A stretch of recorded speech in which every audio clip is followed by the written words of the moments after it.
Bonjour, peuple de Dieu. Nous sommes heureux ce matin de continuer notre enseignement qui nous mène à une vie nouvelle. C'est le seul moyen où nous pouvons marcher sur les traces de notre Seigneur. Et la seule façon qu'on puisse entrer dans la vie nouvelle, réelle, une vie de résurrection pour marcher en nouveauté de vie.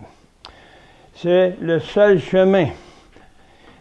Donc, je remercie tous ceux qui écoutent ces enseignements qui se suivent à toutes les semaines. C'est un honneur pour le Seigneur. Que le Seigneur est en train d'ouvrir les cœurs. Maintenant, nous avons prêché la parole dans toutes les nations et même dans tous les pays. Mais maintenant, l'Esprit, comme on peut voir, qui va faire en sorte, comme dans Esdras, nous dit, l'Éternel a ouvert l'Esprit, il a éveillé l'Esprit. Qu'est-ce qui a éveillé dans l'Esprit? Il a éveillé l'Esprit de la parole. Puis ils sont mis à donner tout ce qu'il y avait. Ils ont donné tout ce qu'il y avait, le bétail, le chevaux, le chèvre, tout ont donné à l'Éternel. Donc, qu'est-ce que ça peut représenter, ça, pour nous? On n'a pas de chèvre, on n'a pas de bœuf, on n'a pas ça, nous. Il dit chacun, il n'a pas dit juste ceux qui n'avaient. Il y avait tous des chèvres, il y avait tous des animaux. Qu'est-ce que représentent les animaux? Les animaux représentent notre ancienne vie. Ils ont tout donné, ils n'ont rien gardé. Parce que Dieu, l'Éternel, a éveillé l'esprit des sacrificateurs, des hommes de Dieu de cette époque. Maintenant, on est rendu à la même époque qui était en ce temps d'Esdras. Il a réveillé les fils de Dieu. Si on lit les contextes de ce Esdras, c'est des fils, des hommes de Dieu. Les fils de Dieu. On revient à l'époque. Donc, maintenant que la parole a été annoncée, les sacrificateurs qui sont prêts, comme les fils de Dieu, ils sont éveillés à l'esprit de la parole. Qu'est-ce qui fait ça? C'est le Saint-Esprit. On entend beaucoup de prédication, mais la prédication ne dit pas comment faire. Il y a des belles prédications. Maintenant, c'est l'éveil par le Saint-Esprit. L'Éternel éveille l'Esprit de Christ en nous pour qu'elle soit devenue maintenant comme la Pentecôte. La Pentecôte est descendue et tous se mis à parler. Tous ont reçu leur don, leur mesure pour marcher dans la voie de notre Seigneur. Puis ils attendaient sa voix, parce que le Saint-Esprit était descendu en eux. Il ne faisait pas juste planer sur la terre. Mais l'Esprit qui est en nous va mouver. Elle va se rendre compte par notre esprit réveillé qu'il vit en nous. C'est là qu'il va faire la différence de toutes choses. Maintenant, c'est le temps du réveil. Donc, merci Seigneur de ce temps qui est venu, qui était. Il est parti parce que le monde n'a pas saisi, le peuple de Dieu n'a pas saisi cette vie qui était en eux. Maintenant, l'éveil de cette vie, que nous avons le fondement, tous nous, chrétiens, tous ceux qui croient ont le fondement de Jésus en eux. Peu importe le nom, on ne parlera plus de nom maintenant. On va parler de Jésus le nom en nous, Christ. C'est le nom qu'on va porter.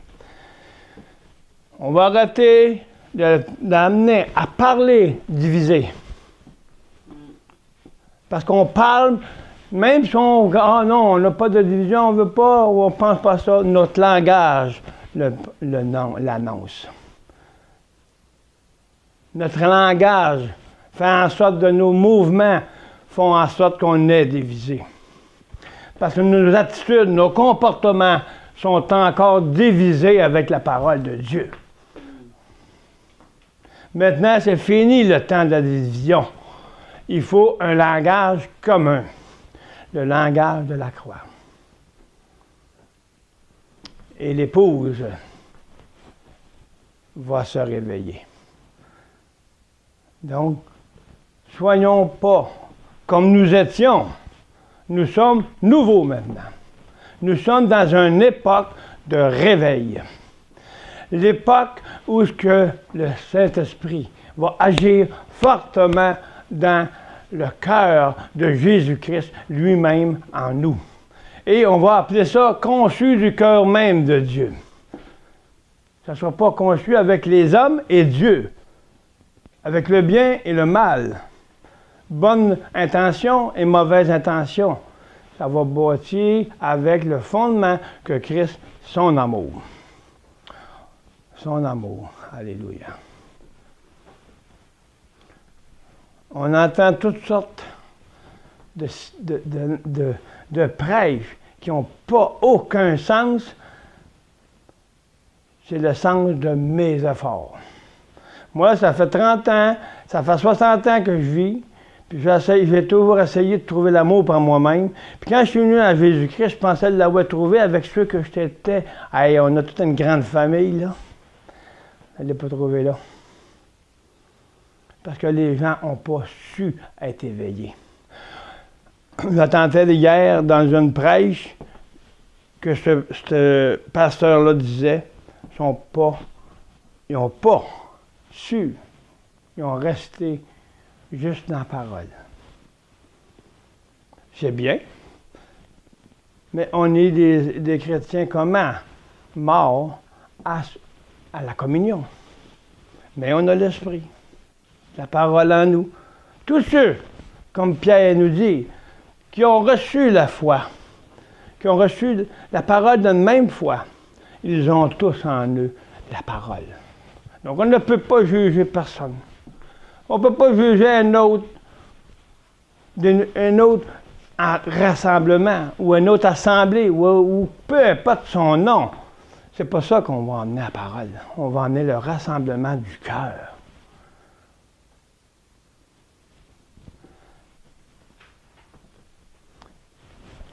Que les gens arrêtent de voir les choses comme se séparer parce qu'il faut faire attention. On va prêcher, on ne prêchera pas seulement, on va enseigner l'amour de Christ en nous. Que lui seul peut accomplir 1 Corinthiens 13. Puis plus, parce que c'est lui qui a tout fait. C'est lui qui a tout accompli. Pourquoi nous essayons par nos forces, puis dire, mais il faut faire ci, il faut faire ça. Comment je peux aimer mon ennemi, moi? Moi, je ne suis pas capable. Mais Christ en moi a l'amour d'aimer. D'aimer celui qui l'ont tué sur la croix. Puis nous, on a de la misère à s'aimer soi-même. Parce qu'on n'aime pas notre vieille nature qui m'a fait mal. Maintenant, la nature de Dieu qui est en nous, c'est l'amour. On va apprendre à connaître. Pas par nos forces, par le Saint-Esprit. Parce que notre cœur veut et désire se mettre et s'humilier devant Dieu et dire que ta volonté soit faite en moi. Pas sur la terre, mais en moi, qui est la terre, un grain de sable, que toi t'habites en moi, afin que je puisse marcher en toi. Éveille l'esprit de ta parole en moi, afin que je vive. En Jésus-Christ, il n'y a pas de division, ni avec soi-même, et ni avec les autres. Parce que Jésus a aimé tellement qu'il a donné sa vie. Si on donne notre vie, on n'aura plus un amour qui est conçu par l'homme. L'homme n'aime pas. Mais si on donne notre vie, on va pouvoir aimer dans l'amour de Jésus. Ça change toutes les doctrines. Parce qu'on peut avoir l'amour en Jésus-Christ. Parce qu'on aime qu'est-ce qui vit en nous, on n'a plus de problème. On ne recherchera pas l'amour dans le monde ou ailleurs. On va la rechercher en Jésus-Christ. Puis on va donner notre vie pour nos frères et nos sœurs. Si on peut juste toucher le bord de sa robe, de sa pureté, de sa vie à Christ, le peuple de Dieu va marcher ensemble. Ils vont arrêter de regarder un puis l'autre, en se faisant des accroires qui sont ensemble, qui ne sont même pas capables de se parler du Seigneur.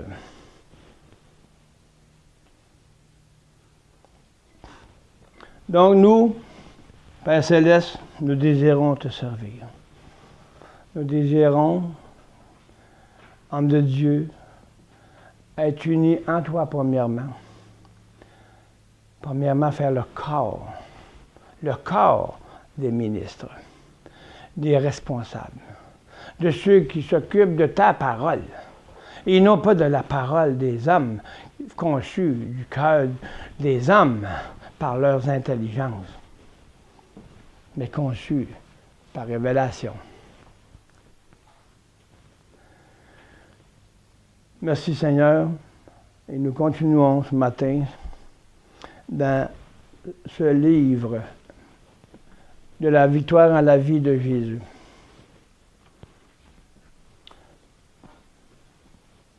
C'est Jésus, c'est le Père et le Saint-Esprit qui sont mis ensemble. Et moi, je n'étais pas, mais ils m'ont mis en eux. Puis ils m'ont fait écrire ce livre.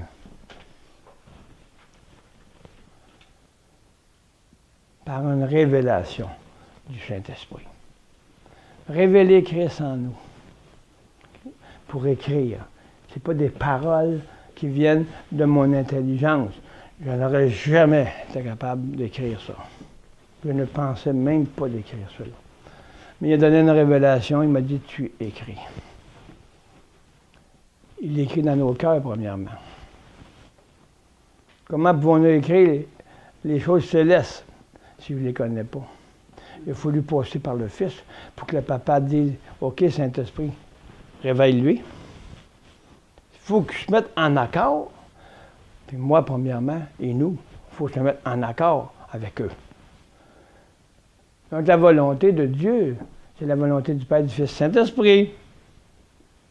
On ne peut pas les séparer en eux. Parce qu'il dit en nous, Père, que ta volonté soit faite. Père, toi en moi et moi en toi et eux en nous. Voici le Saint-Esprit. Parce que lui fait partie du rassemblement du Père, du Fils et du Saint-Esprit, il nous dirige, il nous enseigne, il nous transforme pour qu'on puisse s'unir en eux. Les mêmes cœurs, même pensée, même vision.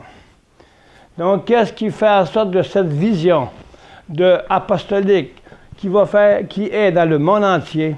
Elle est très puissante parce que c'est le Père, le Fils et le Saint-Esprit qui ont révélé ce mandat à quelqu'un qu'ils ont choisi. Père Céleste, je vous prie ce matin que tout esprit qui font en sorte de nous diriger dans d'autres pensées, car je ressens des pensées qui se sont ici, puis maintenant je prends l'autorité au nom de notre Seigneur. Garde-nous éveillés, Père Céleste, par ton Saint-Esprit, parce que nous devons entendre toute la parole. Et que notre esprit ne vagabonde pas, mais qu'elle reste dans l'esprit de la parole qui va t'annoncer ce matin. Je prends autorité au nom de ton Fils, Seigneur, parce que je sais que c'est votre volonté. Au nom de Jésus-Christ, en nous, je prie et je ordonne à tout esprit qui veut venir enlever cette intimité en Jésus, pour que le Saint-Esprit, s'il enlève l'intimité de l'ennemi, on ne peut plus ressentir la présence du Saint-Esprit qui annonce la parole.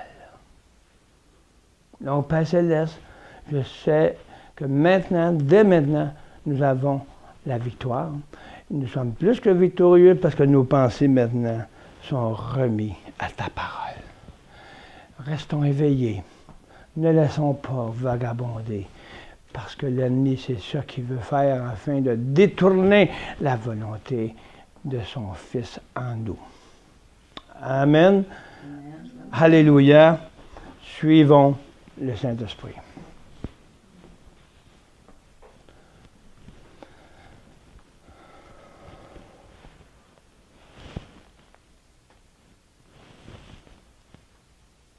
Donc, on va prendre le verset où on a fini, juste à page 48.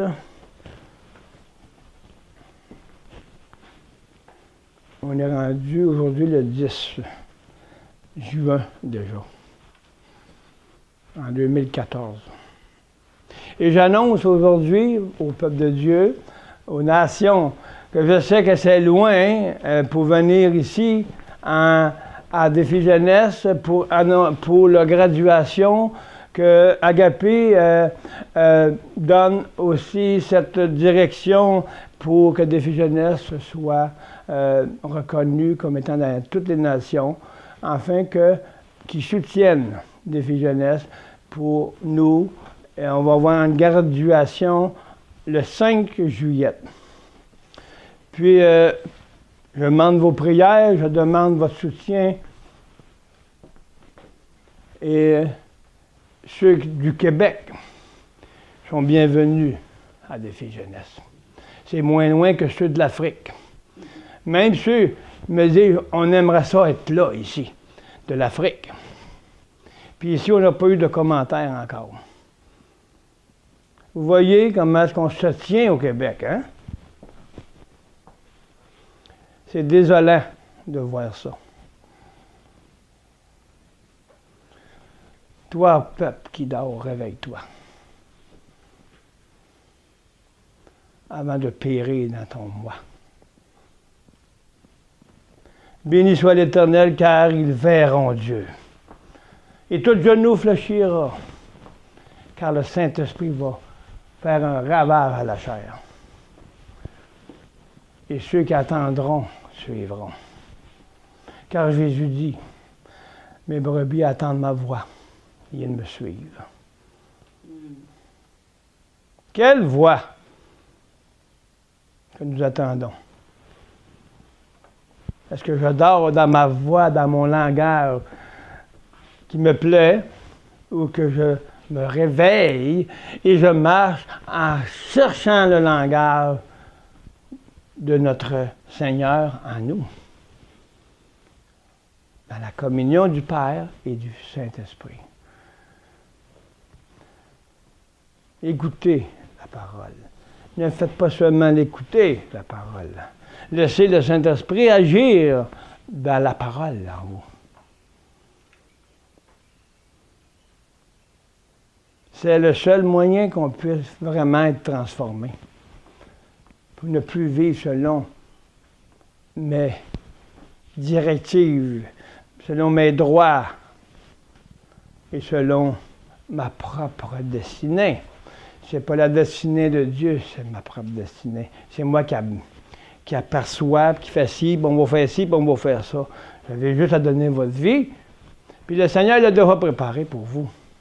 Pourquoi chercher et prendre la place de Dieu pour dire, Seigneur, fais ci, fais cela? Réveille-toi, toi qui dors, d'entre les morts. Dieu résiste aux orgueilleux, mais il fait grâce à celui qui donne sa vie aux humbles.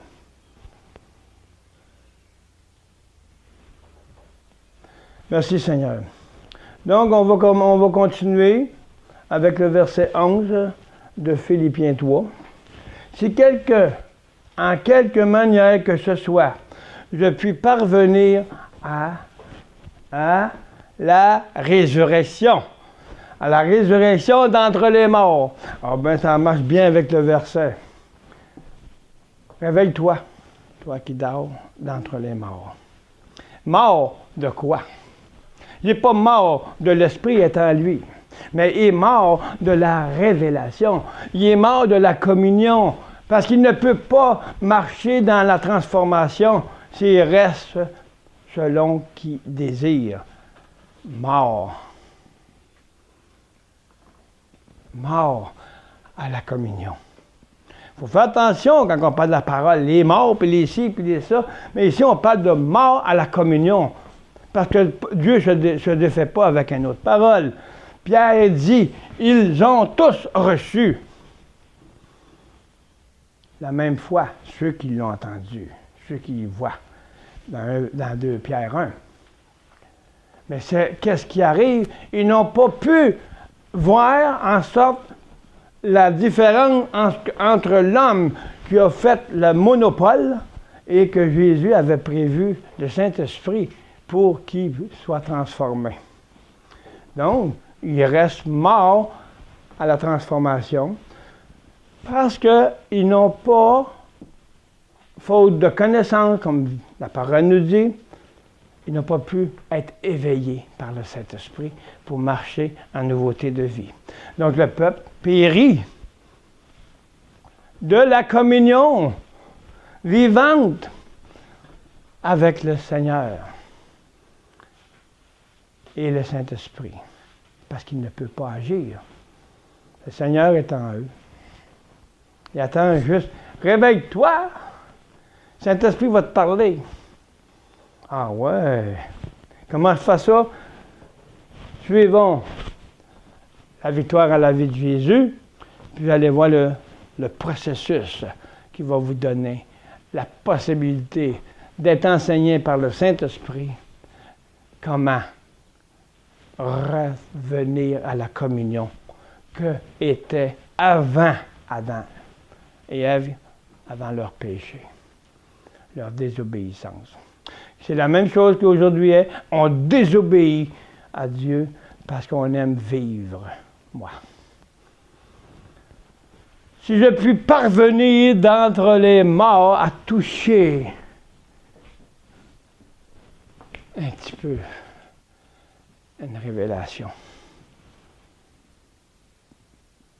afin que je puisse ressentir une vraie présence, pas stimulée, mais investi et engendré par le Saint-Esprit. On ne parle plus de la même chose qu'on entend, qu'on pense d'attendre. Mais le Seigneur il a préparé le peuple de Dieu à dire aujourd'hui qu'il a de préparer. Il cherche comment. Mais le Seigneur est en train de mettre en place la réponse à la question. Comment faisons-nous pour entendre vraiment que ce soit l'Esprit de Dieu qui est en communion avec le Saint-Esprit? Qu'est-ce qui me dit que c'est la vraie vérité? Il y a plusieurs esprits, comme dans une prédication, j'ai entendu, il y a plusieurs esprits qui parlent. Laquelle qui est bonne? Qu'est-ce qui me rassure que c'est le Saint-Esprit qui me parle? Si je suis assuré que l'Esprit de la parole est en mouvement en moi. Si la parole est en mouvement en moi, la communion, elle est sûre. Parce qu'il ne communique pas avec le moi, le Saint-Esprit. Le Saint-Esprit va dire, donne ta vie pour que je puisse te réveiller, pour que tu puisses entendre ma voix par ta conscience, par ton esprit. Si je laisse ma conscience impure à cause de mon mauvais cœur, ce n'est pas l'Esprit de Dieu, ce n'est pas le Saint-Esprit qui va parler à l'esprit du monde, puis te dire, ah ben oui, je fais ci, fais ça. Non, Le Saint-Esprit va dire à l'Esprit qui n'est pas de lui, donne-la au Seigneur. C'est là le choix. Tu fais selon ton droit, ou tu me donnes ton droit, puis là, parce que tu désires être éveillé de l'Esprit qui est en toi, si je te donne mon droit, le Saint-Esprit dit, je te réveille par une transformation. Et maintenant, cette communion existe. C'est parce qu'on ne la connaît même pas. Elle est là. Dieu est fidèle. Donc, résurrection d'entre les morts, c'est d'être éveillé par l'Esprit, vivifié par le Saint-Esprit. Alléluia. Hein, ça vaut bien. Amen. Hein? Il n'y a pas d'autres moyens.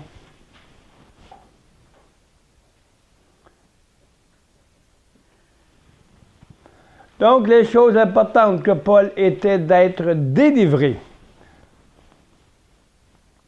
pour que son être entier soit uni par Jésus-Christ, en Dieu.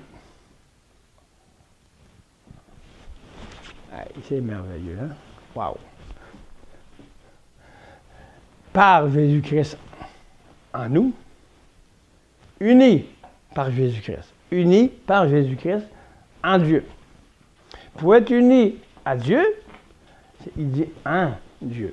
Donc, si on veut être uni en Dieu, il faut être uni en Jésus-Christ, en le Père, dans le Saint-Esprit.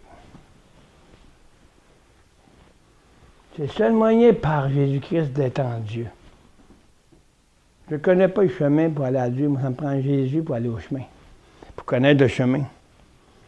Donc, il faut qu'il vive en moi. Ici, Paul parlait positivement. J'ai renoncé à moi-même. Ce n'était plus ses efforts. Portons une attention particulière que Paul disait, s'il était juste aux yeux de Dieu, c'est parce qu'il avait placé sa confiance en Christ. Si on met la confiance en Christ, on va lui donner notre vie, il faut que vraiment ça serait réel en nous, ça. C'est bien beau de tout, ça, ouais, on met notre confiance en Christ. Ben oui. Mais, as-tu donné ta vie? Ah, oui. J'ai fait baptiser, ça fait 30 ans. Ah ouais. Puis là, tout est accompli, d'accord, mais maintenant, il faut que tu marques dedans. Il faut que tu te laisses réveiller. Est-ce que tu mets ta confiance à ce que Christ a fait pour toi? Est-ce que tu as mis ta confiance à l'œuvre de la croix pour marcher dans ton baptême que tu as démontré à tous? Est-ce que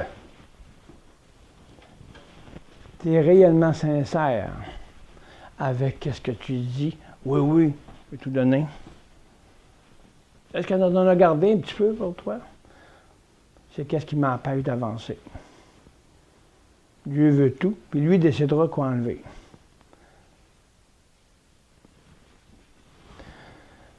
Donc, il n'y a plus d'effort par lui-même pour dire, ben là, moi, je te donne ça, puis me force, là. Puis il faut que je l'aime, mon ennemi. Moi, c'est pas ça que la parole dit. La parole dit, aime ton ennemi parce que Christ l'a aimé. Christ est mort pour lui, donc mort pour ton ennemi. Puis prie pour lui dans le nom du Seigneur, et pas dans le nom, on peut faire des prières, n'importe quelle sorte de prière, dans le nom de mon nom. Mais si je l'ai fait au nom de celui qui habite en moi, je prends son nom. C'est ça mon nouveau nom. Christ en nous. Il dit, la chanson dit, un nouveau nom. Un nouveau nom, c'est Jésus en nous. C'est Dieu.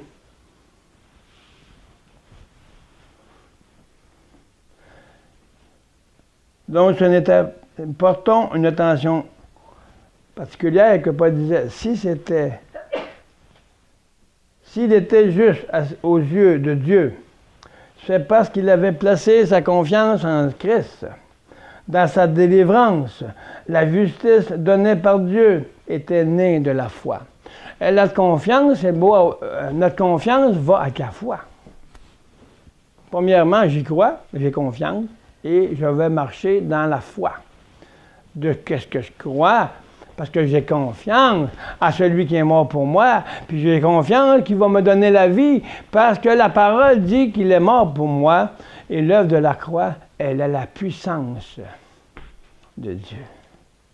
Pour ceux qui sont sauvés, c'est ceux qui marchent par cette œuvre de transformation.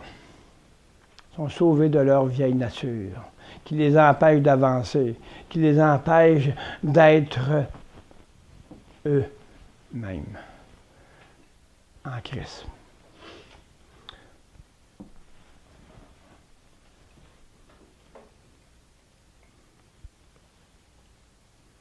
Il s'appuyait sur elle.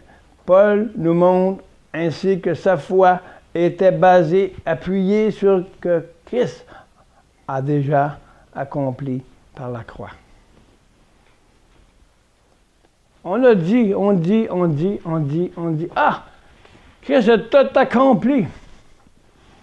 Tout est fait. Merci de la grâce. Mais est-ce qu'elle surabonde en toi? Il l'a accompli, mais il veut l'accomplir en toi. Pour qu'il fasse une démonstration de ce qu'il a accompli sur la croix. C'est comme c'est les autres. Lui, il l'a fait, je n'ai pas besoin de le faire. Fait que je m'assis, je suis ma grâce. Moi, j'appelle ça, je suis ma graisse de mon salut. J'attends. Merci, Seigneur. Hey, voudras-tu me donner.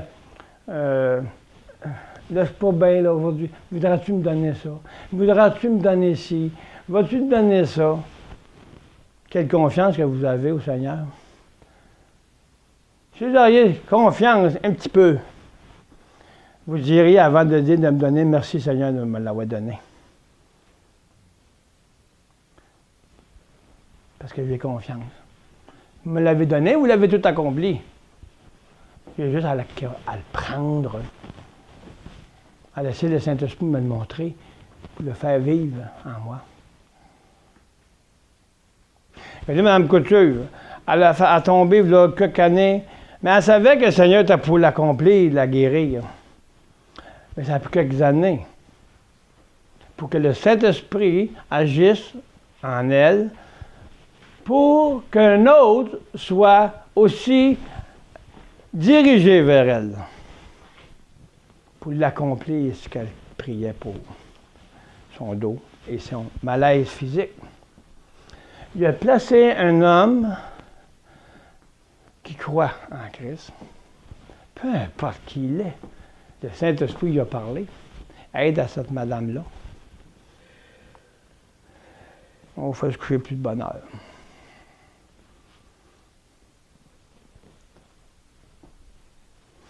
Puis on est rendu aujourd'hui, elle a eu quelqu'un que Dieu a aussi préparé pour guérir. Pour un médecin qui va pouvoir, avec la connaissance de l'autorité de Dieu, qui a choisi parmi plusieurs héros. C'était lui. Mais ça a pris 3 ans avant que ça se fasse. C'est le temps de Dieu. Parce qu'elle avait confiance que le Seigneur était pour faire de quoi, puis elle priait pour ça, parce qu'elle savait qu'il était déjà fait. Puis ça s'est accompli. Fait que faites de cette façon. Vous savez que c'est accompli. C'est qu'est-ce qu'on dit tout. Mais c'est quoi qui est accompli?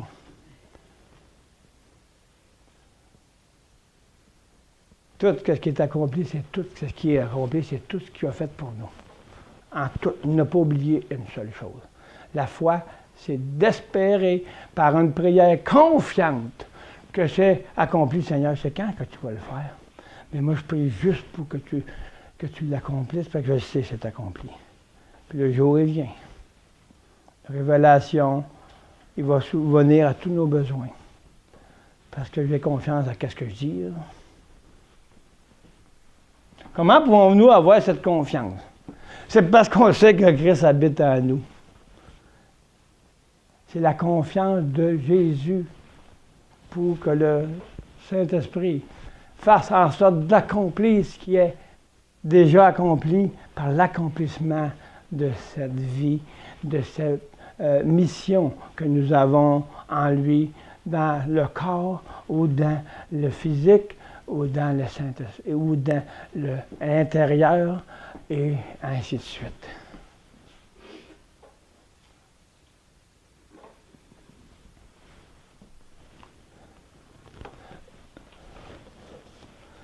Vous avez confiance à nous, à moi et mon épouse. Pourquoi? Parce le Saint-Esprit vous met dans votre esprit, on peut le faire confiance. Pourquoi? Parce que vous ressentez l'amour, vous ressentez le rassemblement de Jésus en nous, le Père, le Fils et le Saint-Esprit, et que vous êtes là, puis vous prenez ce message juste par l'exemple que nous sommes. Mais l'exemple, ce n'est pas nous. C'est Jésus en nous. Donc, ayez confiance à Jésus en nous. Mais nous sommes une démonstration du Père pour que vous preniez confiance à son Fils. C'est à son Fils qu'il faut que vous ayez confiance. Parce que moi et elle, nous sommes juste des véhicules qui portent le nom de Jésus. C'est la même chose, fait que mettez votre confiance au Seigneur. Paul nous dit. Pour pouvoir trouver celui qui vous nourrit.